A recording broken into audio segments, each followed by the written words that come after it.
So the most precious issue today in the world, and especially for our countries, Ukraine and Georgia, is the Russian aggression toward Ukraine. Georgia went through that and experienced that firsthand.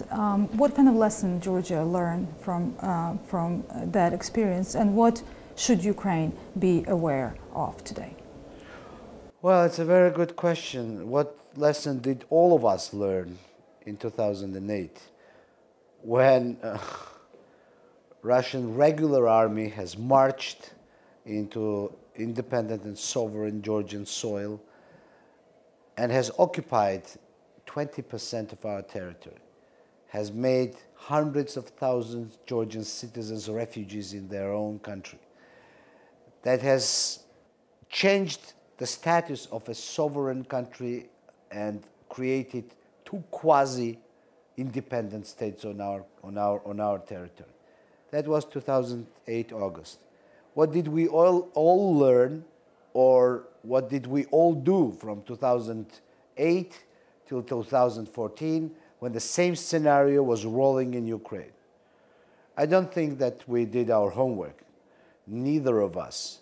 What happened in Georgian case was that the aggression was stopped, and we are really thankful to European leaders, to Western leaders, that Russian airplanes were stopped and they were not bombarding Tbilisi, and Russian tanks stopped, and the occupation was stalled.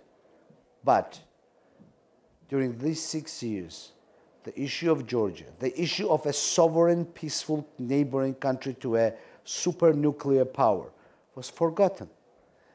And for the 6 years, when another crisis happened in the Russian neighborhood, Russians were the first to act, first to be decisive, first to get in action and play basically the same scenario that was played in Georgia. And were all of us more prepared? In theory, we had this experience. We should be more prepared in 2014 than we were in 2008. But it turned out that the Russians were the only ones that learned their lessons, that has drawn conclusions, and that has put conclusions into actions, and have acknowledged their competitive advantage in this situation, which was active, fast military operation. Why do you think West didn't really react and didn't prepare for that? I prefer to say what we should have been doing. And that is, we all should have a response to Russian foreign policy towards its neighborhood. Russia states very clearly and firmly that all of its neighborhood is its backyard, that Russia has the right of privileged interests with its neighbors. That means that though we all are now today in UN and we all celebrate 70th anniversary, we all agree that it is great to have some kind of international law and international order, but all of those principles and laws are shifted and gravitated in Russian neighborhood. What they state very openly is that those international relations, they might be active somewhere else. They might be active in Russian-German or Russian-French or Russian-Brazilian or Russian-US relationships. But when it comes to Russia's neighborhood, those laws are shifted and they are sort of evaporated. And there is a harsh reality of Russian military presence in its neighborhood. This is the theory, and there is no real response to this theory. There is no consolidated no and unacceptance without any discussion to violence. That's what we had to achieve, and that's what we have to achieve. We had to achieve this unanimous acceptance of violence with its neighbors. It is easy, but it turned to be complicated. We didn't achieve that unanimous attitude in 2008. We have to achieve it after Ukraine. But today, Russia moved to Syria, actually. They moved to Middle East. Do you think Putin is fighting Ukrainians in Ukraine and Georgians in Georgia, or he's fighting West and United States in Ukraine, in Georgia, and now in Syria? It is difficult to me to think, to sort of predict what other leaders or other politicians think. I see the facts, and the fact is occupied Georgia, the fact is occupied Ukraine, the fact is complications in Moldova, the fact is that countries that make their own independent choice find problems with Russian Federation. And let me note here that neither of these countries had or has any kind of confrontation towards Russia or Russians. The only thing that each of us wants and demands is something that we are entitled to: our sovereignty, our independence, our right to choose our own destiny. So this is the reality we are living in. It is difficult to explain why this is happening, but the fact that this is wrong is there. How far do you think Putin is ready to go in his neighborhood? I hope that Russia will go back to rational relationships with its neighbors. I don't know how far this process could go, but I know it has to be drawn to a normal, rational political dialogue.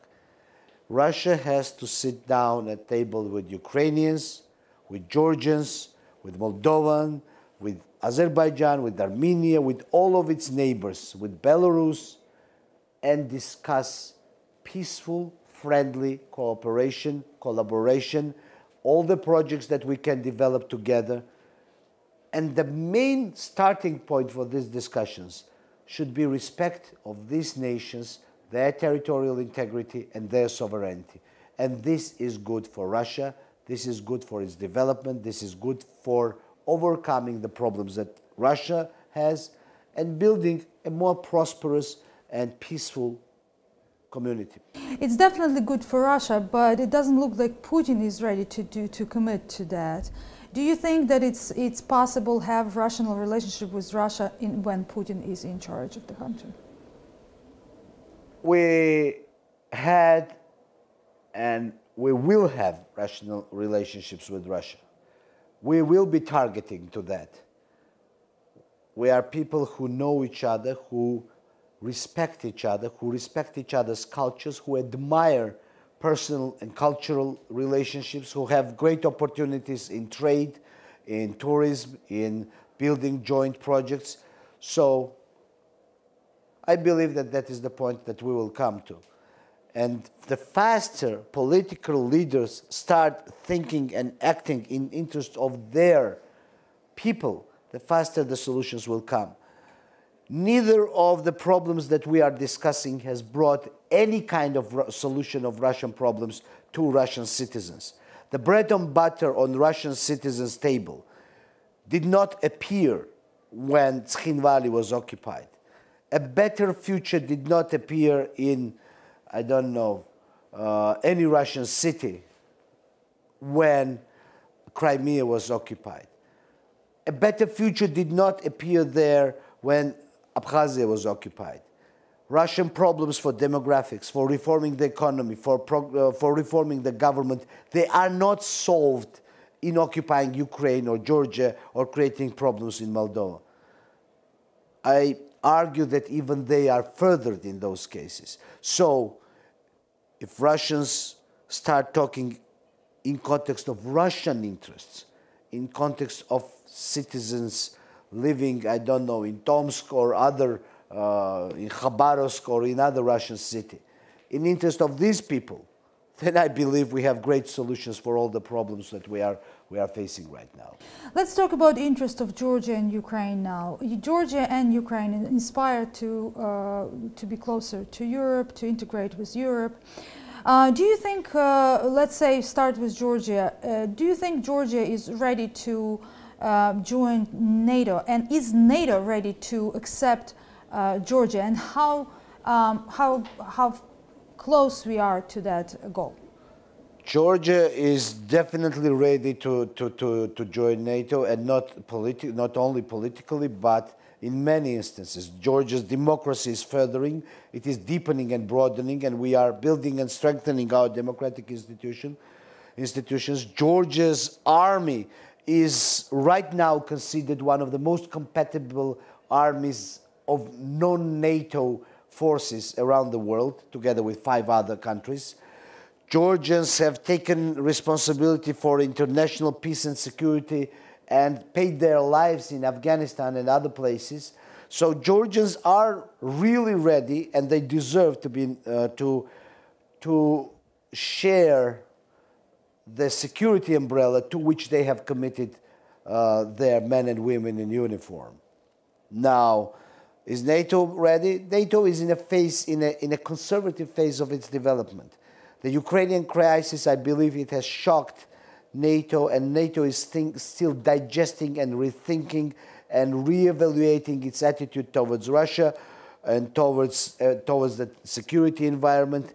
And this is naturally causing a more conservative period in NATO's development. I believe that this period will be overcome, and the clear and security improvement decisions we are going to hear about a more clear and security-oriented decisions which will increase stability and security in the region. Do you think NATO is the answer to all our security problems, Georgia and Ukraine? NATO has been the most trustworthy and reliable security umbrella that we know till now. I think it's a shame that after 1994, when Ukraine disarmed its military arsenal, that on the 20th, and it was sponsored and supported by UK, US, and Russia, on the 20th years of the anniversary, we get the environment when one of the sponsors and guarantors of this disarmament, where it was specifically indicated that Ukraine will be maintained, it will be supported in its territorial sovereignty and independence guarantees. We have one of the signatories occupying Ukraine. And believe me, this was the case when Russia and UK and the US should not occupy, but they should defend Ukraine from any theoretical occupation, just as a response to Ukraine's goodwill to disarm. And on the 20th year anniversary, we see Ukraine occupation of Ukraine. So you look at the other guarantees and you see that NATO is only real and workable solution for security. And that's why we are targeting ourselves into this direction. There was a discussion early after the Soviet Union, all this discussion about maybe our countries should somehow create their own security defense mechanism, like Georgia, Ukraine, Baltic states. It didn't happen. Why do you think we were not able, as a small countries, we're not able to join together and do that job partially for ourselves? Well, it's different to speculate, but I guess we have all opportunity and the center of gravity within the NATO, and it's natural to be willing to join NATO, which is a community, democratic community, a family of nations that we are targeting ourselves anyway. I mean, NATO is not only a security umbrella, it's also an opportunity to develop your society in the same formats and values as the countries in NATO, which coincides mainly with European family of nations. So it was logical to target our political as well as military and security development into this direction. Now about Europe, do you think Europe is ready to accept few new states? They have their own crisis inside of Europe, and they couldn't get solutions inside. What should Ukraine and Georgia do? Well, I think that in context of Ukrainian and Georgian integration into EU, those crises that you have mentioned, they are very small scale, historical timeline, exactly. So the crisis will be overcome. The crisis comes and goes, but the European Union is now still the biggest market and the wealthiest society, and the biggest congregation of nations that is operating based on its own values and principles. There are complicated times in Europe, yes, but this will be overcome. But Georgia and Ukraine has targeted itself to this family of nations, and no matter that there might be skeptical times, both of us will be waiting for the window of opportunity, and we'll be doing our homework till that moment. Talking about that homework, Georgia went through reform itself, making reforms. Now, what about Ukraine? How do you, like, overall, what do you think Ukrainians are doing right, what they're not doing right? Taking your experience. Well, I think that Ukraine is taking a hard effort to reform, to conduct lots of reforms in a very complicated situation during the war with Russia. But you have no option. That's what you have to do. And plus, with the ceasefire during the war, the hard times are going to be overcome, and the reforms have to be done, and the social issues have to be responded, because no matter that there will be no fire between Russians and Ukrainians, you are in a state of war, and the state of war will be moved into the social formats and social context, and there you have to be as committed and as heroical as Ukrainians were on the battlefields and on the battlegrounds.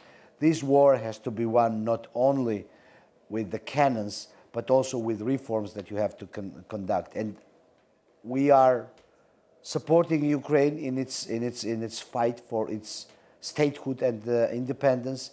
And I urge everyone to support Ukraine also in its fight for reforms, which is the part of the same story. You have frequent conversations with President Poroshenko, and you're building some strategies together. How do you see Ukrainian-Georgian relations today and in the future? We enjoyed great relationships traditionally. Even during Soviet times, Ukrainians and Georgians would find many similarities in the Soviet system. The way that we appreciated our freedom, the way we identified ourselves as different from Homo Sovieticus, and many other details that we had in common. But unfortunately, the problems that we had after independence have made us even closer to each other. I'm not happy with 2008, I'm not happy with 2014, but now we have even more similarities. We have suffered the same aggression, we had suffered the same unfairness, and that made our nations even closer. So I believe me and President and all of us involved in politics have to serve the basic demands from the citizens. And this demand in Georgia and this demand in Ukraine is the same. Georgians and Ukrainians should stand hand in hand and go together through this hardship and win and conquer their independence in this hard environment. And one question about you personally. What is your personal goal when you will finish your term as a president? How would you like to see Georgia, and how would you like to see our region as a whole? I want to see Georgia united. I want to see Georgia peaceful. I want to see Georgia protected, and I want to see Georgia opening all great possibilities of cooperation and partnership that we have in the region. What about the region generally? Well, the region is... And how do you foresee the situation in the region in, let's say, 5 years from now?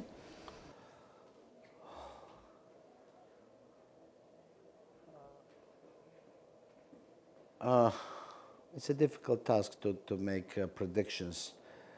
I can tell you about the actions that we have to take. We have to be coordinated. We have to fight together for our independence and independent choice. And one of the main things is that we have no right to get used to unfairness towards us and our nations and our people. So we have to stand hand in hand and not get used to this occupation and aggression, and we have to make our allies active and engaged in solving those issues. That's what we have to do in a coordinated format, and I believe we'll achieve the result. So you think that our voices should be louder on international arena? Our voices should be louder. Our voices are and should be continuing to be coordinated, and we should not accept for a moment the status quo that we have right now. And we should not make our allies get used to the status quo. That means talking daily about Abkhazia, about Crimea, about Eastern Ukraine, about Srinval. That means not forgetting about these issues for one day or moment. It's important to note that does not mean that we don't develop. Georgia has not stopped its development in European and Euro-Atlantic direction, even after occupation. But that means also talking about those problems daily. So it's a very tough task. We have to develop and strengthen and develop our societies on one hand, and we have to speak about our problems on the other hand. Doing this together is problematic, but that's what we have to do, and that's how we'll overcome the situation. Thank you so much. Thank you.